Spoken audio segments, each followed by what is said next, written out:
Everybody set? Everybody good?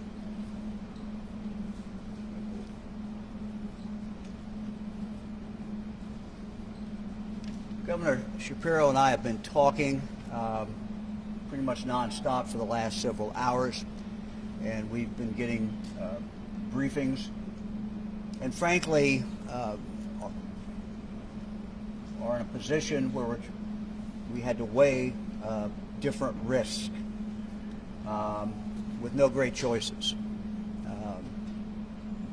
There's a concern, the railroad has a serious concern which they can express to you about an explosion with one or more of these cars. They describe an explosion as potentially catastrophic. We are weighing that and have been weighing that potential versus a controlled release. And they will explain to you in a moment what a controlled release is. We have decided that that controlled release will occur today at 3:30.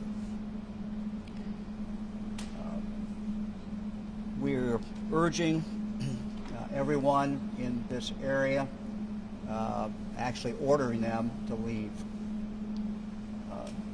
We are again sending out the Ohio State Highway Patrol, sheriffs, and other law enforcement to this area.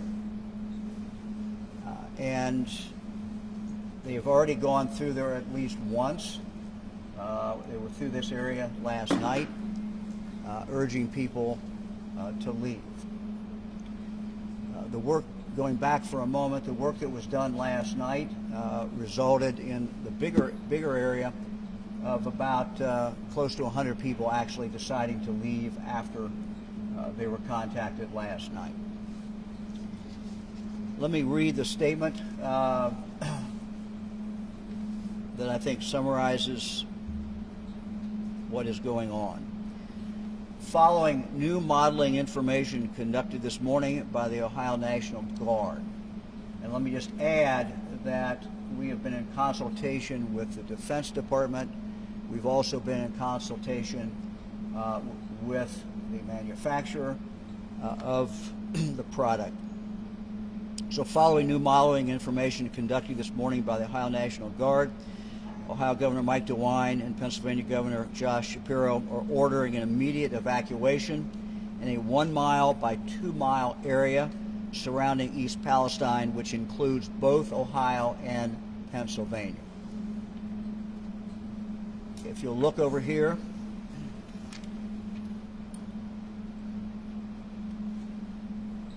I'll get back to the mic, but the red area and the yellow area, the vinyl chloride contents of 5 rail cars are currently unstable and could potentially explode, causing deadly disbursement of shrapnel and toxic fumes. To alleviate the risk of this shrapnel, Norfolk Southern Railroad is planning a controlled release of the vinyl chloride at approximately 3:30 p.m. The controlled release of the toxic chemicals also has the potential to be deadly if inhaled. Those in the red area are facing grave danger of death if they are still in that area. Those living in the orange area are at risk of severe injury, including skin burns and serious lung damage. So this is you can see the map. I'm going to ask, I think at this point, I'm going to start with the modeler, Master Sergeant Hurst of the Ohio State Highway Patrol. He's going to briefly give you the principles in regard to the modeling that occurred as far as this area. Master Sergeant Hurst. Thank you. Hello, I'm Master Sergeant Hurst. I'm the primary modeler on scene. I can tell you we've extensively worked with the Defense Threat Reduction Agency, Combat Support Agency of the Department of Defense. Our National Guard here the railway crew themselves and EPA in determining what went into this model. This model is an ongoing process. As things change, we revise these models. This is based on very conservative sort of metrics to best evaluate public safety and ensure that those in this affected area are best taken care of. And we've decided amongst ourselves that as of right now, based on the current weather patterns, that this model that you see here best represents the reality of the situation. Again, as weather conditions change, as new information becomes available, these also update, and they have quite frequently throughout the day. But at this time, just as Governor DeWine has already said, those in the red affected area, and we believe most of those people have been evacuated, are most at risk. Those in the orange stand very high proclivity for serious injury, especially to their lungs, and they should absolutely evacuate if not already done so. Thank you. Thank you very much. Thanks. Appreciate it. So we have people out now, as I said, who are knocking on these doors again to make sure that there is no one there. Let me ask the Fire Chief Derailed to come up here, who has done an absolutely phenomenal job during this crisis. I'm going to ask him to describe exactly where this area is. And Chief, the mics are here, the map is there, so they can only hear you if you stay by the mics. Yes, sir. All right. As you can see, the area affected is at the easternmost part of our village. The streets in question that we're concerned about, that they are out canvassing once again, include, but not exactly limited to, Parker, South Pleasant, the BFI Access Road, Taggart Street, North Pleasant Drive, Failer Road, and East Martin, east of Pleasant. Again, we are canvassing these streets once again to try and ensure that everybody gets out of here, as we've been stressing the evacuations since the inception of this incident. Can you tell them anything about the Pennsylvania side? The Pennsylvania side, we're working close with Pennsylvania as well. They're deploying their units to go back and do another sweep of that area again to cover their residents within this zone. We've been in contact with them. We're working very closely with them, making sure they have what they need to facilitate that as well. Can you give any Chief, can you give any kind of description, though, of the Pennsylvania side? From my understanding, the Pennsylvania side, there are limited residents there. It is mostly a wooded area, a lot of some game lands within that portion. Very few homes, limited residents. We feel pretty confident that they're able to get in there and get those. Okay. Thanks, Chief. Thank you, sir. Appreciate it very much. Let me now ask Scott Deutsch to come up from the Norfolk Southern Railroad. He's going to talk a little bit about what this controlled release actually consists of. Thank you, Governor. The process that we're going to do today, we're going to place a small shape charge. It's going to create a hole about 2.5 to 3 inches in the tank car. This will allow the material to come out of the tank car. It'll go into a pit and trench that we have dug and set up for this operation. Inside that trench will be flares lining that trench that then will light off the material. We're doing this so that we control this tank car that we have concerns with, these tank cars. This allows us to control that operation and not have the car react and do it itself. So that's what we're going to be doing later on today. And if you just stay up for a minute. Mm-hmm. The length of the release, how long does that take? Based on the amount of material in there, it could burn anywhere from 1 hour to 3 hours. It all depends how much is left from the initial fires. So that's what we're looking at. And can you also talk about the imperative of doing this during the day? Yes, sir. Because that was part of the rationale of the decision. Yeah. Part of the decision-making process that we followed was if the car started to react again, the cars, I keep saying car, if they started to react on their own again, we can't control that time of day when that would occur. That would in turn, we'd have to worry about an inversion and other things weather related, okay? So we want to do it in the daylight, you know, close to, you know, prior to sunset as possible. That's our plan right now. You want to talk for a moment also about the danger if the release is not done and what your concern is. So if you had an inversion occur, it will hold down the products of combustion that would normally go up into the atmosphere. And that would start to make a layer and hold that in longer. If we do it during the daytime, that'll allow the products to just keep moving up into the atmosphere. And It's better for everyone for us to do it then.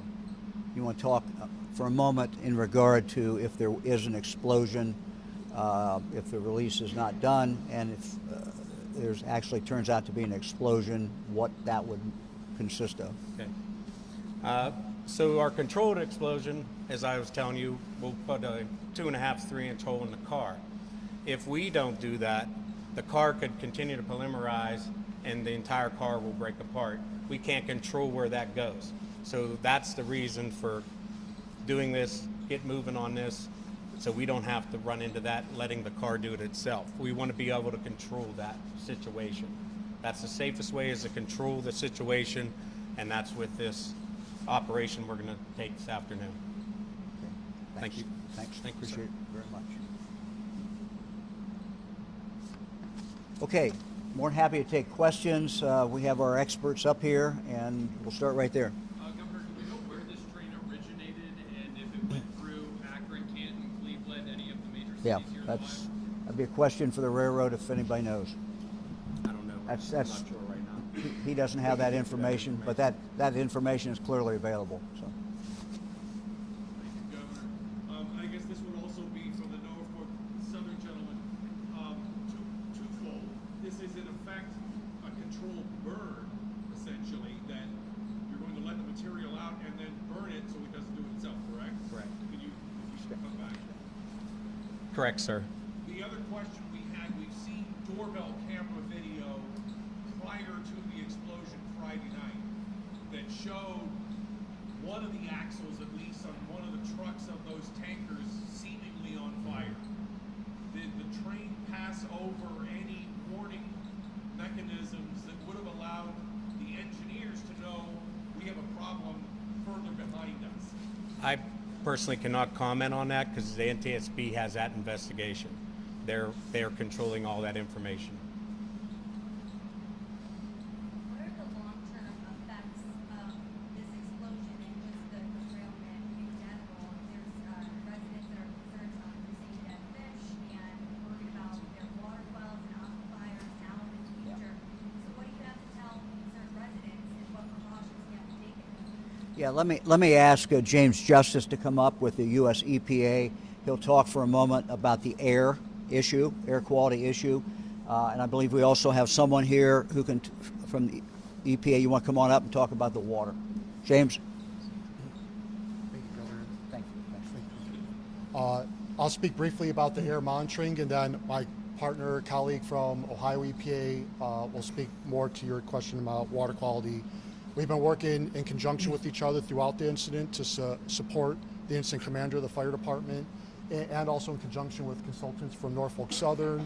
And Governor DeWine was fortunate to bring and activate the National Guard and the civil support team to assist in the continued air monitoring efforts. So far, the air monitoring has been, we haven't detected any sustained readings that would be a health effect. I know that's a little bit surprising given the smoke and the plume, but as the atmosphere, the smoke has been burning and going up, and we have been targeting a lot of the main contaminants of concern, and we have real-time monitoring that can detect most of the chemicals of concern. We're backing that up with analytical results that we would get back from a laboratory, and we're going to continue to do that throughout this process, this controlled burn, if you will, based on the model as Sergeant Major indicated. Things can change, and so we'll monitor throughout this to make sure if there are any changes based on air monitoring, we can make other decisions and react quickly to those changes.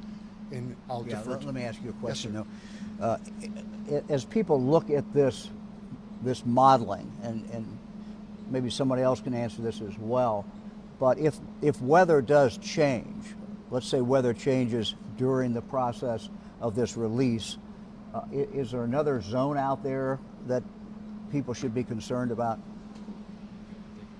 I don't know who can take it. I'll take that. Who can take that? Right, as I said earlier, as any kind of conditions change, especially weather, wind direction, precipitation, we will constantly reassess and revise what you see here on this model. Again, this is already an extremely conservative model, and we have a fairly significant, like a high degree of confidence in it.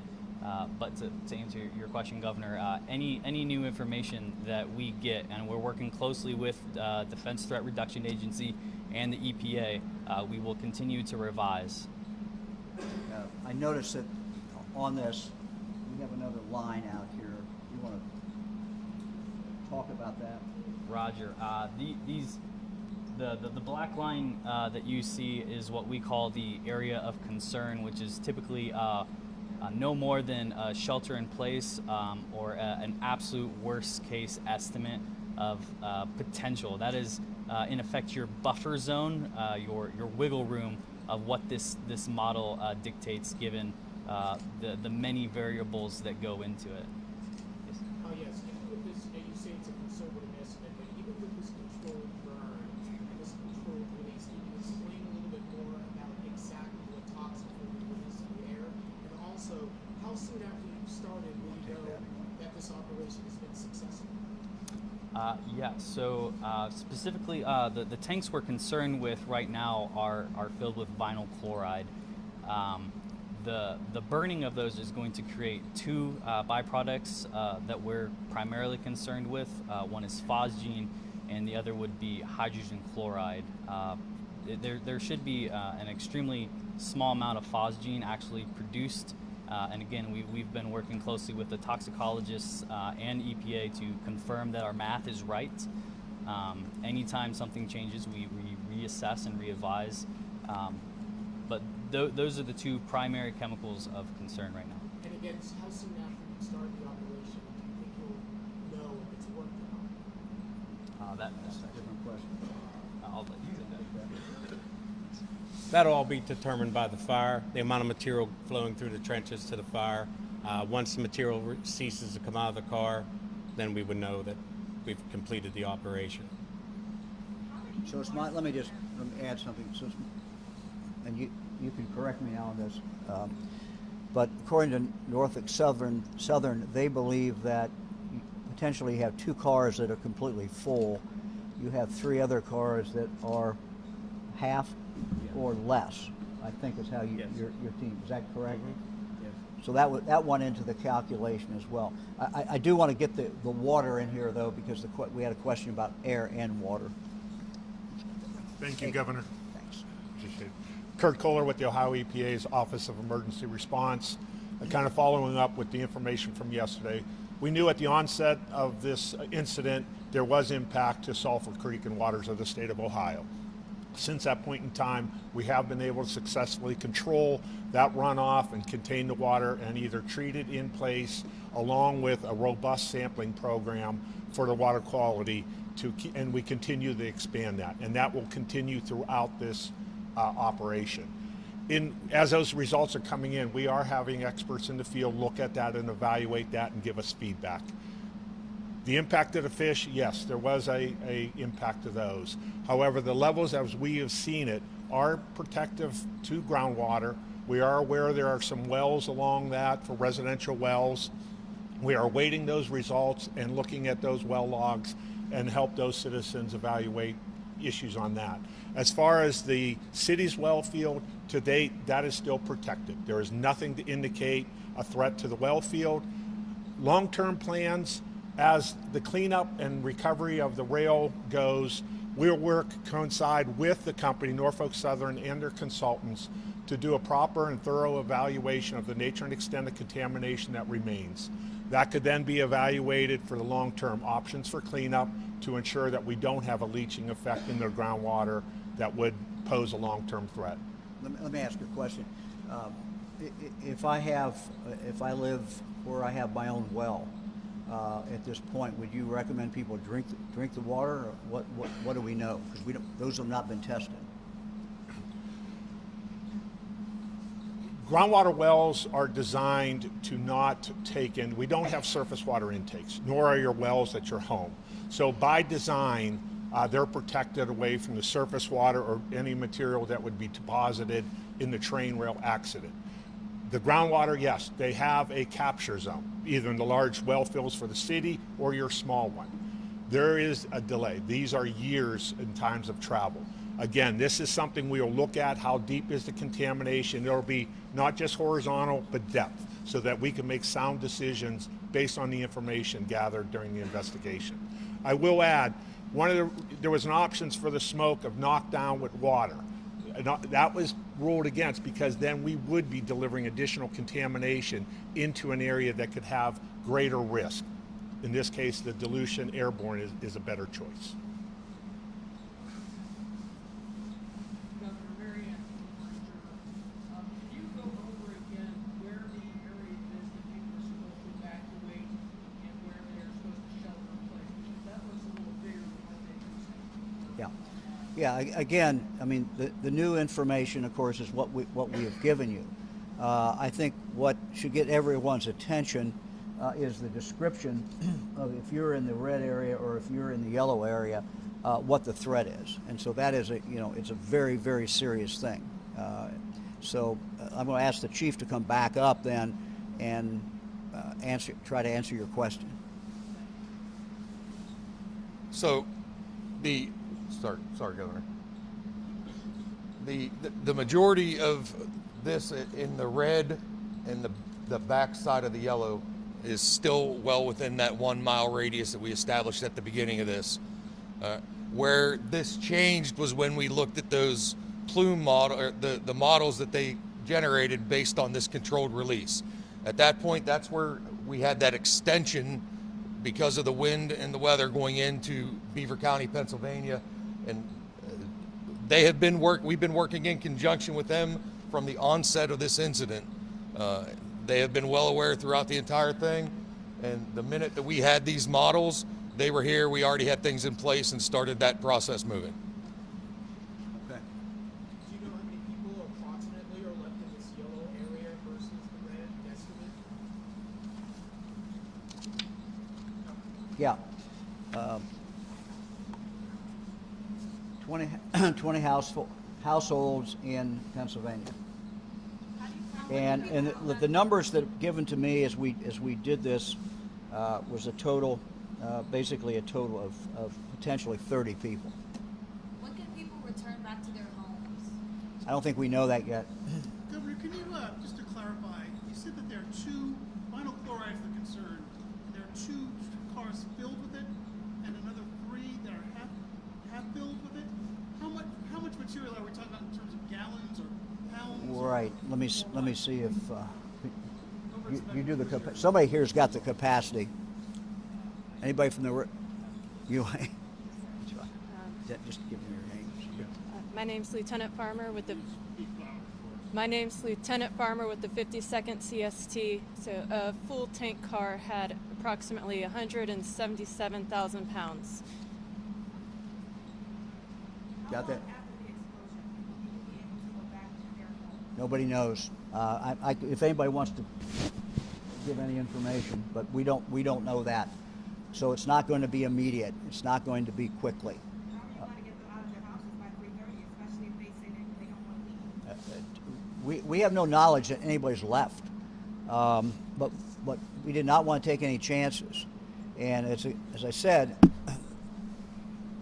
these doors and many other doors were knocked on again last night. And people were told, if you have children, you're subject to arrest if you do not leave with these children. If they did not have children, they would have been told, you need to leave. We're urging you to leave. We've sent them back to, again, knock on doors and to be as forceful as they can. And let me just, the way it was described to me last night as far as the knocking on the doors, at least in Ohio, was that it was very loud. That, knocking on windows, knocking on doors, doing everything we could to get these people's attention if they were still inside. What we don't know is how many of them just left. And we don't know what we don't know. But again, we're back out there right now knocking on doors. We're doing this. We assume some people have TV on, radio on. And again, I would just suggest that anybody in this area or where the black line is I would leave if I was in that area. Yeah. Governor, Well, let's get somebody who got anybody. Yeah. Governor, you talk about the imminent danger for the folks in the red and the yellow areas, but you haven't touched on the danger for the folks that are going to be conducting this controlled release. I'll leave that to the railroad. Yeah, so the individuals we have on scene have done this before, and they're taking those precautions. We use thermal imaging cameras for heat detection. We use air monitoring, and then they make entry in a safe pathway into the cars. Then they'll do their work their way back out. They have other safeties built in if anything happens, so that there's a team that can go get them. All that's in place. They're watching the cars, and as long as they're maintaining the temperature we want them to right now, they can make that entry to complete this task. thank you, Governor. A question also for the gentleman from Norfolk Southern, but for the Ohio EPA. We've heard a lot of stories of fish kill in the area that are being blamed, correctly or incorrectly, on this. What will be the effect of the controlled release on wildlife in this surrounding area that might be affected? And to the Norfolk Southern gentleman, will you do a controlled release on all 5 of the cars that you're talking about, or is there one that's more than Why don't you others? take that first? Yeah. You want the first one?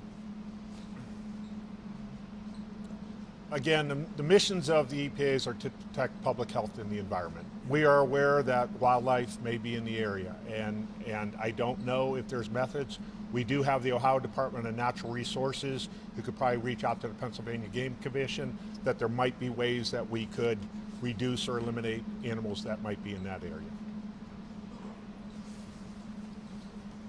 So the area where the actual pit is dug is on railroad property, and it's in the trench right along the tracks in that area there.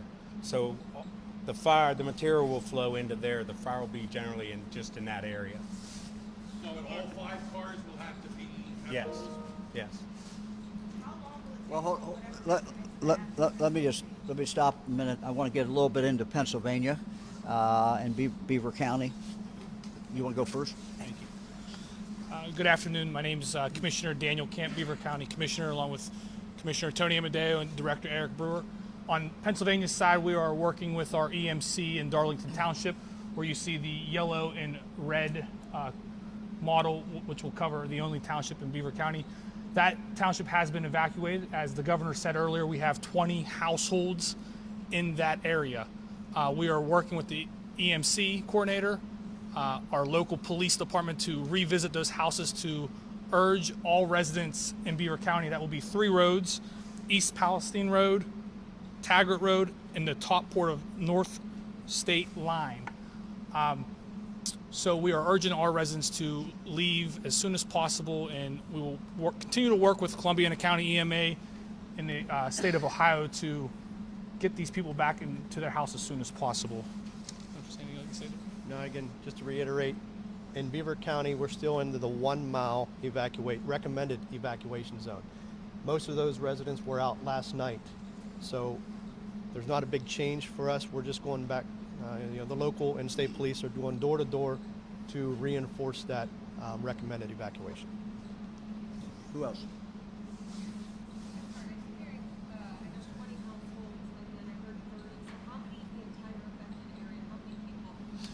Look, we don't know for sure. We went the number I gave you, which was 30, is based, but that's only on census tract. We don't know who's moved in, who's moved out. We don't have those numbers. That's in the entire yellow and orange, correct? Yes, both states. Anybody else? This is for Norfolk Southern. explain the process. Are you going after the half-full tanker cars, or the full ones first, and or is it simultaneously? For safety purposes, simultaneously. So once you open it up and start to fire, going down to the pit, you can't get back into the other cars. So they'll all be done simultaneously. So all the charges will go off at the same time. 5 cars. Yes. Explain why this threat was elevated around 48 hours after the train derailed. Why the evacuations came out on Sunday night. Why the response from you came out Sunday night, Governor. I had a briefing Sunday night about 7 o'clock. I had received briefings previous to that. The one Sunday night basically expressed grave concern about an explosion. And the explosion was described as catastrophic. Then, there was also in that briefing the discussion of what could be done to avoid that. And the thing that could be done was this controlled release.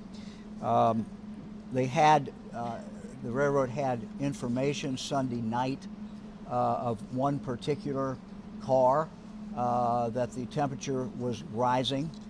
And they told us if it continued to rise, that they could have you certainly could have an explosion. So the information, all along we've been taking all the information that we can and trying to make judgments. I think the good news is that everyone, Pennsylvania and Ohio, were very cautious. We went out early on as far as evacuation.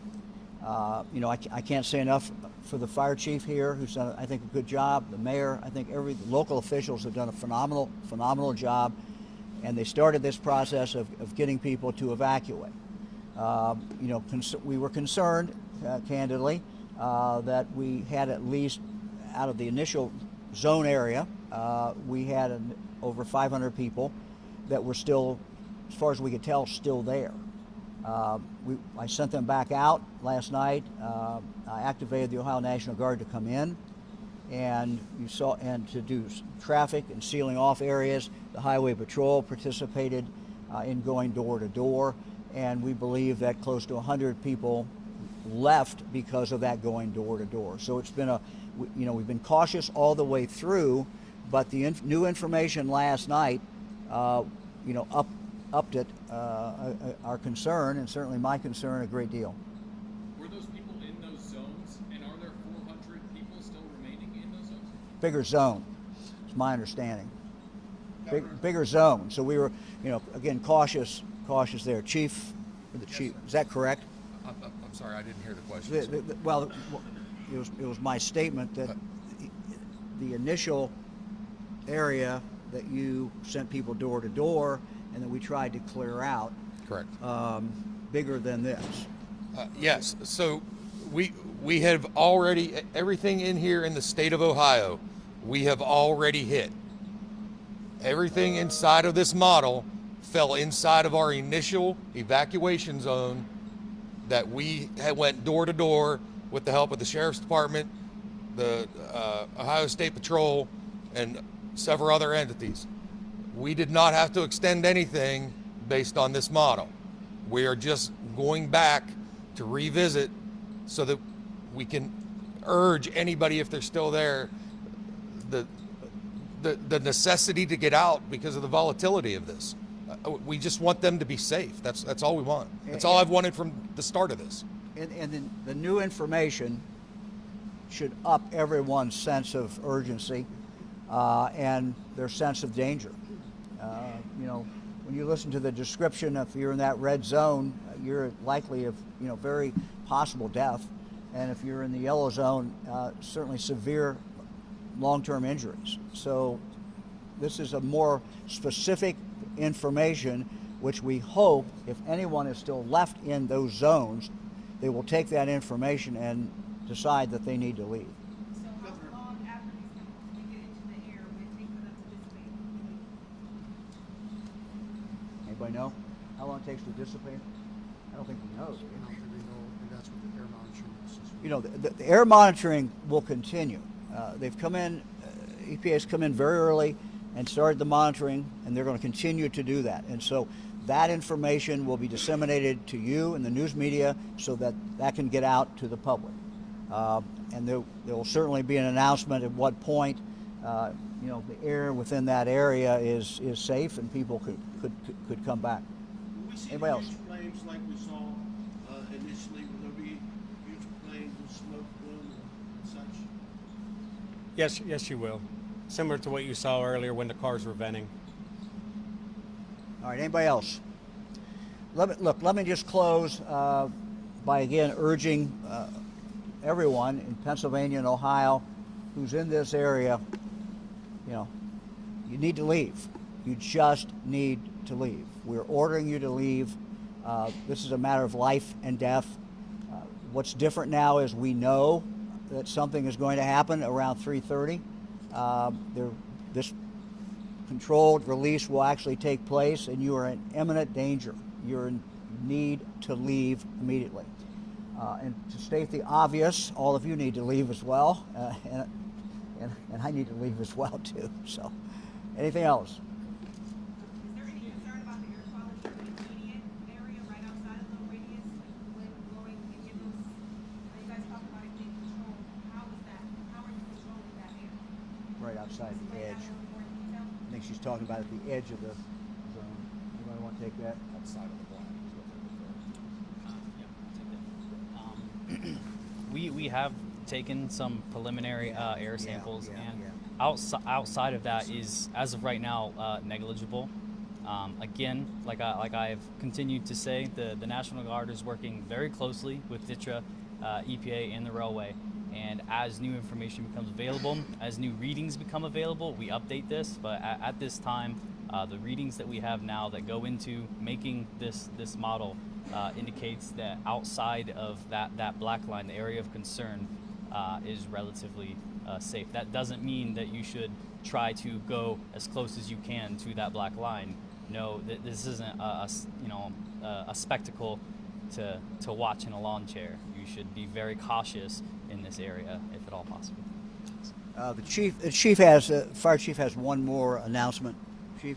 Thank you, Governor.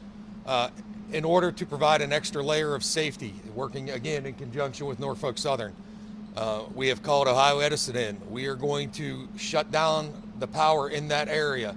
In order to do that, Ohio Edison needs to do some switching of stations. That is going to cause what has been described to me as a brief interruption of approximately 5 minutes to this area where we're at. Long enough to switch that power so that we can retain power here and to the citizens on this side that are outside of that mile. So here, real quick, when the governor tells me we're done with this, it's going to get dark in here real quick, so don't hang around. Okay, thank you. Yeah. Yeah, do you want to spell your names? Chief? Fire Chief for the village. What? All right. Fire Chief for the village of East Palestine, Keith Drabick, Keithdраbick.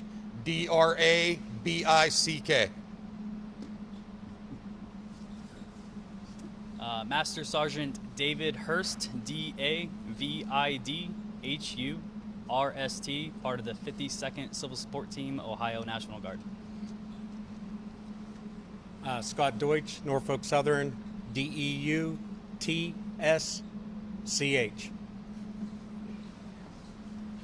Kurt Kohler, Ohio EPA, Office of Emergency Response, KURTKOLLAR. James Justice, on-scene coordinator with the U.S. Environmental Protection Agency, JAMES JUSTICE. Daniel Camp, Beaver County Commissioner, Pennsylvania, DANIELCAMP. Eric Brewer, Director of Emergency Services for Beaver County, ERICBREWER. All right, thanks. Thank you all very much. Is there another staging area, or I'm just unclear, where are we? Good question. You're saying we're not